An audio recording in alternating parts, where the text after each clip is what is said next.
Hi, and welcome to another KWMY.com tasting notes. I'm Andrew. Today we're trying Batasiolo's Barbera d'Alba from Piedmont in northern Italy. Batasiolo are a small family company who have holdings in the sort of key areas of Piedmont, Barolo, and in around that area. Barbera is another grape variety from that region, which is very famous and very popular. A lot less expensive than Barolo, of course. A bit more every day. These sorts of wines are the wines that in Piedmont they'll be drinking on a day-to-day basis, more so than the Barolos, I guess. But yeah, so Barbera is it can kind of been a funny sort of variety in the past where you could have got years. It's because Piedmont's in a marginal climate where the altitude can dictate wild vintage variations year to year, and weather conditions, of course. Barbera can often have been in the past highly acidic and not enough fruit to balance it, not particularly pleasant at times. You needed to get it in a good year in order to really sort of enjoy it, where the fruit's a bit riper. But one thing I have noticed, coincidence or not, over the last number of years, where they've been increasingly consistent. You don't get those really off years in that sense, where they're too thin. That could be down to climate change, where the planet's warming up, as we all know. It could also be down to better winemaking and viticultural practice as well. So I think it's probably a combination of both, to be fair.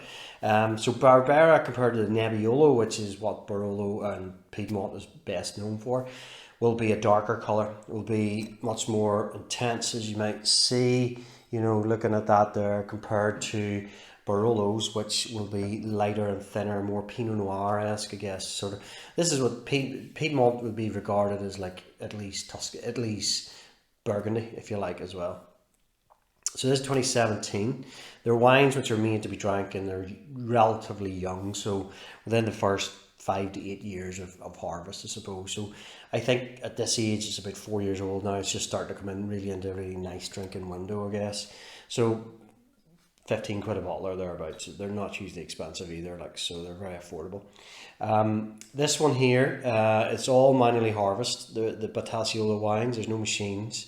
It spends about 12 days fermenting on skins, and then a proportion of it is aged in large Slavonian oak. Now that's a popular thing in Italy, so sort of Slovenian oak, say, compared to French oak. And I guess it's really down to what was available to Italian winemakers in years gone by, and tradition is just held that they buy more probably Slovenian oak than they will French, and certainly I don't know if they buy any American. I don't think they do, but there tends to be larger oak barrels as well, so big, maybe 5-10,000 litre oak barrels, which are very soft on the wine. They don't impart a lot of oak to them. They're not small vessels like you would get in the likes of Bordeaux and Burgundy and Rhone and things like that, which they can stand up to the grapes and stuff. So they need to be a bit more gentle with these wines in that sort of sense.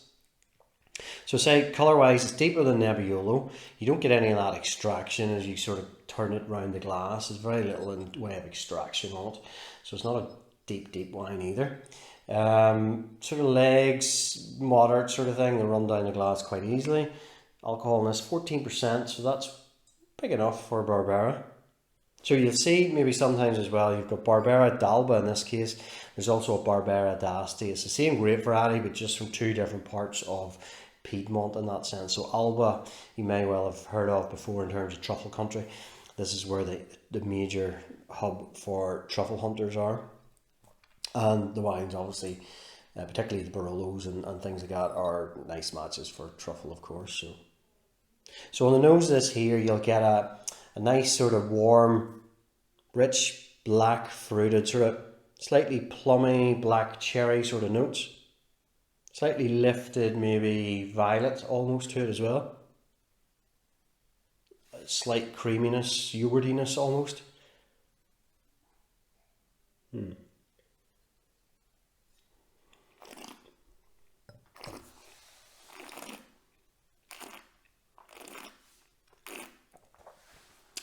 Medium weight body.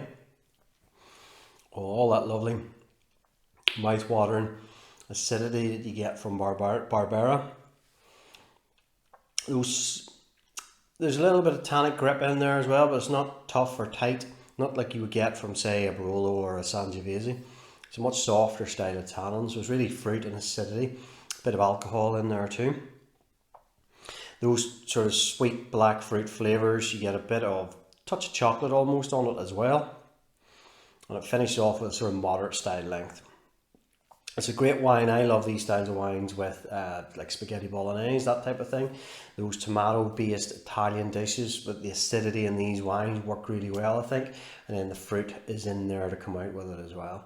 You know, lovely bottles of wine often get overlooked. These great varieties, you know, for their cousins, the Nebbiolos and the Barolos. But you definitely should have a look at Barbera. They're a really rewarding glass of wine for sort of mid-teens spend. Yeah, so particularly if you're having spaghetti bolognese, have a go at Barbera and Batasiolo Barbera d'Alba. So there you go, kenrayandwine.com, place where taste matters. Cheers.